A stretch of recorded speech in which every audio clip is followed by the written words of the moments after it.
Бисмиллахиррахманиррахим. Қайырлы күн баршаңызға. Қалдарыңыз қалай? Оразаларыңыз қалай өтіп жатыр? Аман есенсіздер ма? Аллаға ең ұнайтын нәрсе ол адамдарға пайдалы болу, максимально пайдалы болу, жақсылық жасау. Енді бүгінгі эфир өмірімізді қалай өзгертуге болады, қалай өзгертеміз, неден бастаймыз, нені жасаймыз, өзгерейін десем еш болмай жатыр деген болсаңыздар, мен сізге мынаны бөлісейін. Адамдарға пайдалы болу, ол Аллаға ұнайтын іс екен. Барынша жақсылық жасап, қолынан келгенше соны бөлісу, беру. Яғни өзіңе не тілейсің, соны басқа адамдарға да тілеу.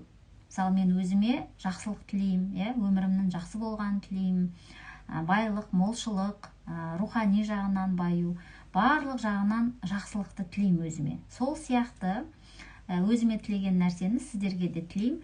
Соның бірі өміріңіздің жақсы жаққа өзгеруі. Жақсы жаққа. Менің тарапымнан мен не істей аламын, Мен сізге білім бере алам, яғни бөлісе алам. Бұл менің білімім емес, бұл Алланың білімі. Енді мына сөзді естіген боларсыз, Алла тағала айтады Құран кәрімде. Қандай да бір адам, қандай да бір қоғам өзін өзгертпейінше, мен оның жағдайын өзгертпеймін дейді. Бұның психологиялық тұрғыдан айтатын болсақ, адам өзін өзгертпейінше деген бұл ішкі хәлді айтып жатыр. Ішкі состояние. Ішкі хәлің өзгермей, мына сыртқы жағдай өзгермейді. Сыртқы өмірің өзгермейді деген сөзді. Ішкі хәл деген не ол? Бірінші мына ішкі жан дүниеміз, біздің мына жанымыз, жүрегіміз, әсіресе жүрегіміз біздің өзгермей, яғни өкпе, реніштен, ыза, кектен, сондай недовольстводан, салыстырудан, қызғанудан, көреалмаушылықтан, сондай жаман нәрседен арылмайынша, жүректі тазаламайынша, өміріміз өзгермейді екен. Сонда ішкі хәліңді жақсарт деп тұр ғой, өзгерт деп тұр ғой Алла тағала. Сонда мен сенің мына сыртқы жағдайыңды реттеп берем, жақсартып берем, өзгертіп берем дейді. Сонда біздің тарапымыздан біз адамдар не істей аламыз? Қалай өмірімізді өзгертеміз? Сол жүректі барынша тазалау керек. Жүректі өкпеден, реніштен, ызадан, кектен, қызғаныштан, көреалмаушылықтан, өсектен, ғайбаттан, жаман нәрселерден жүректі тазарту керек та. Жүрек қараланып жаман болып кетеді екен. Мысалы, қараңыз, егер сіз өзіңіздің табиғатыңыз сондай нәзік, жұмсақ, жүрегіңізге бәрін жақын алып қала беретін болсаңыз, ренжігіш болсаңыз, демек сізде реніш көп деген сөз. Сізді сондай адамдар кездесе береді өміріңізде. Байқайсыз ба? Егер сізді ренжіте беретін болса, демек сіздің жүрегіңіз ренішке толы.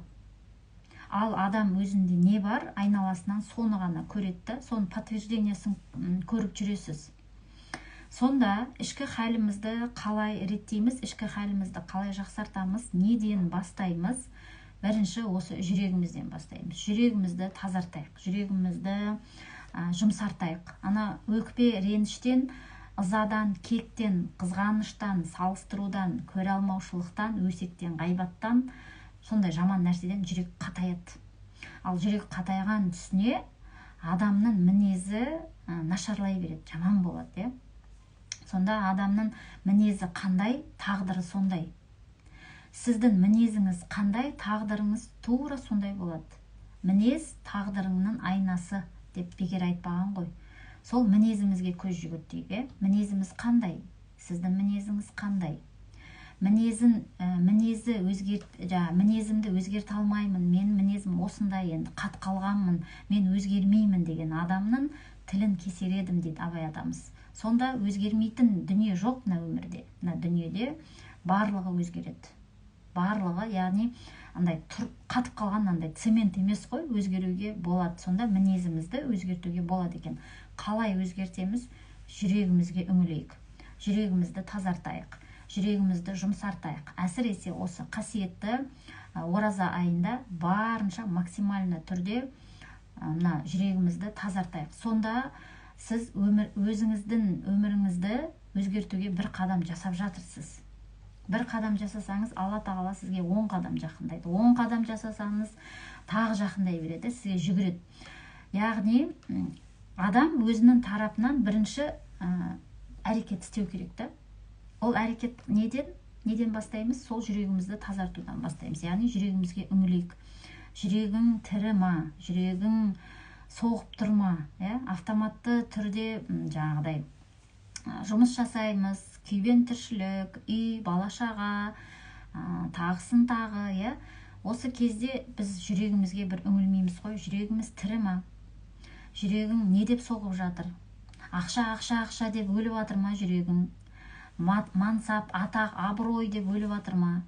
Или біреумен салыстырып өзіңді андай бір түкке тұрғысыз болып санап жатсың ба өзіңді?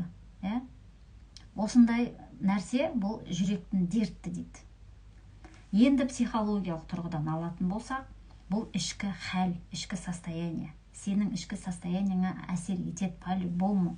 Сол өкпе, реніш, ыза, кек, салыстыру, көре алмаушылық, недовольство жаңағы, өзіңе недовольный болу, айналаңа недовольный болу, тағдырыңа, құдайыңа, бәріне недовольный болу деген ол қайдан шығып жатыр, сол жүректің қара болып кеткеннен, қатайып кеткеннен, сол негативтен тазалау керек та. Қалай тазартамыз оны, қалай жүрегімізді жұмсартамыз, жүрегімізді дақ-дақ болып қалған жүрегімізді қалай сол арылтамыз, тап-таза қылып. Қалай? Ол тәуба техникасы. Тәуба, яғни кешірім сұрау. Кешірім сұрау, бірінші Алла тағала айтады, тәубешіл құлдарды жақсы көрем дейді. Яғни өзінің қателігін мойындап, күнә жасаған мойындап, тәубеге келіп, енді қайтадан соған мен бармаймын, ондай жаманшылыққа бармаймын деп үзілді кесілді өзіне сөз беріп, Құдайға сөз беріп, әрі қарай жақсы жаққа өзгеру, міне, сонда қадам бастаймыз, жасаймыз. Өкпе бар ма? Кімге қандай өкпеңіз бар? Кімге ренішіңіз бар?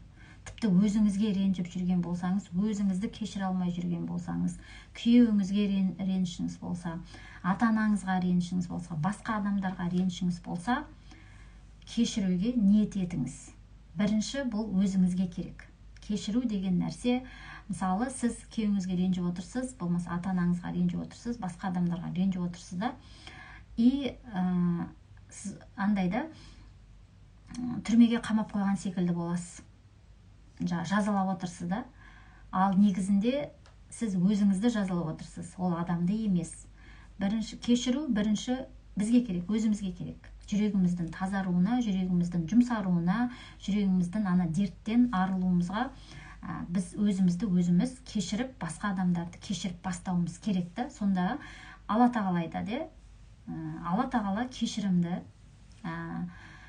сұрасаңдар кешірем дейді, яғни ерекше мейірімді, аса қамқор.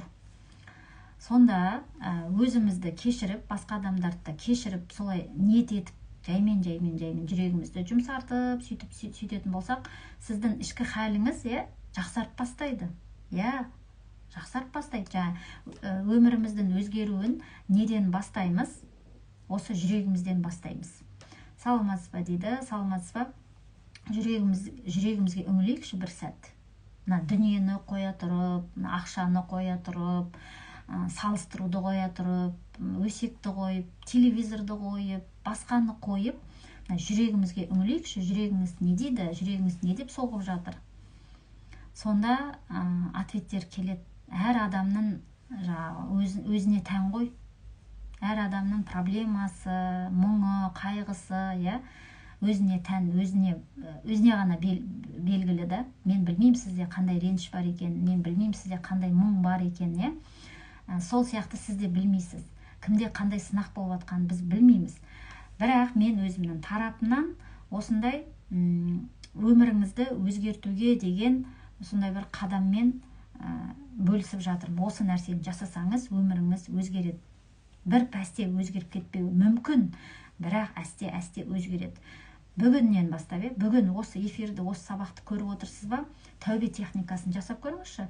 Тәубе деген, жаңағы қате нелерімізді мойындап, күнәларымызды мойындап, кешірім сұрап, көптеп Аллаға зікір етіп, Алланы еске алып, ана жүрек не үшін қатаяды, не үшін қараяды, дүниеге беріліп кеткендіктен, Алладан алыстағандықтан, ал жүректер Алла тағаланы еске алғанда ғана тынышталады. Яғни жүрегімізді бір сәт Алланы еске алып тыныштандырып сөйтсеңіз, реттеп береді Алла тағала. Өзі реттеп береді. Ол қалай болады, қашан болады, оған басыңызды ауыртпай қойыңыз да. Просто біздің тарапымыздан пенде ретінде, адам ретінде, Алланы жиі еске алу және жүрегімізді тазарту, жүрегімізге де мән беру. Бірінші өміріңізді өзгертетін нәрсе ол тәубе. Тәубе жасау, тәубеге келу, кешірім көп сұрау. Екінші, кешіру, өзіңді кешіру, ата-анаңды кешіру, басқа адамдарды кешіру. Ал егер қалай оны жасаймыз, мен қандай айтам кешірім деген болсаңыз, жай ғана кешірім деп айта бересіз. Ал толығырақ қалай оны жасаймын деген болсаңыз, менің телеграм каналыма өтіңіз. Сонда кешіру техникасы деген сабақ тұр. Сол тегін сол сабақты көріп өзіңізге пайдалансаңыз болады. Менің тарапынан барынша пайдалы болу, яғни Алладан келген білімді тарату, бөлісу. Мысалы, осы нәрсе менің өміріме жақсы әсер етті, жақсы нәрселер, яғни жақсы нәтижелер көріп жатырмын, Аллаға шүкір. Сонымен сіздермен бөлісіп жатырмын. Адам өзіне не сыйлайды, не қалайды, басқа адамға да соны қаласа, ол ана жүрегінің тазарғандығы, кеншілдігінің белгісі деп ойлаймын. Ал егер сіз өзіңізге қалайсыз, бірақ басқаға қаламайсыз ба, демек жүрегіңізде бір дерт бар. Соған үңіліп көріңіз. Ал сіздермен келесі эфирде жолығамыз.